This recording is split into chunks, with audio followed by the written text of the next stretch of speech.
Mes parents ont annulé mon mariage parce que ma sœur ne recevait pas assez d'attention. Je n'aurais jamais cru que la journée de mon mariage se transformerait en un cauchemar.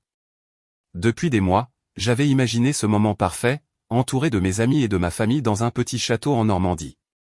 Tout avait été préparé avec soin, les fleurs, le menu, la musique, chaque détail reflétait ce que je pensais être la journée la plus heureuse de ma vie. Pourtant, quelques heures avant la cérémonie, tout s'est effondré. Lorsque mes parents m'ont appelé dans le salon, j'ai tout de suite senti que quelque chose n'allait pas.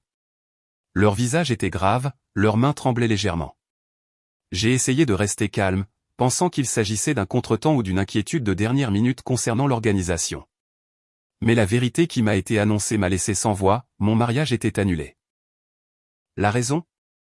Selon mes parents, ma sœur ne recevait pas assez d'attention et ils estimaient que la célébration de mon union laissait son bonheur de côté. Je me souviens avoir senti un mélange de colère et d'incrédulité. Comment pouvait-il penser qu'un moment qui devait être le mien et celui de mon futur mari pouvait être sacrifié pour des raisons aussi absurdes ? Mon cœur battait la chamade alors que j'essayais de comprendre. Était-ce possible qu'après toutes ces années, mes propres parents choisissent leur préféré, au détriment de mon bonheur ? J'ai quitté le salon, les larmes montant malgré moi, et j'ai erré dans les jardins du château. Les roses étaient en pleine floraison, leur parfum doux et puissant contrastant avec l'amertume qui m'envahissait. Chaque pas semblait m'éloigner de l'enfant naïf que j'avais été, celui qui croyait en l'équité et à l'amour inconditionnel de sa famille. La lumière douce de fin d'après-midi baignait les allées, mais rien n'aurait pu adoucir cette trahison. Pendant que je marchais, je repensais à ma sœur et à ce lien étrange que mes parents semblaient privilégier. Toute ma vie, j'avais vécu dans son ombre, mais jamais je n'aurais imaginé qu'ils utiliseraient une journée aussi importante pour renforcer cette hiérarchie invisible.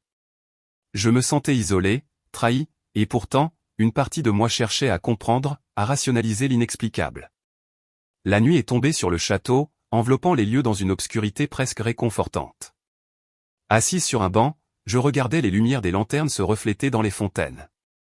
J'ai senti une force nouvelle naître en moi. Cette journée ne serait pas celle que j'avais rêvée, mais elle m'offrait une leçon cruciale, je devais apprendre à mettre mon bonheur au premier plan, indépendamment des attentes et des préférences des autres. Je suis rentré dans le château à pas lents, le cœur lourd mais déterminé.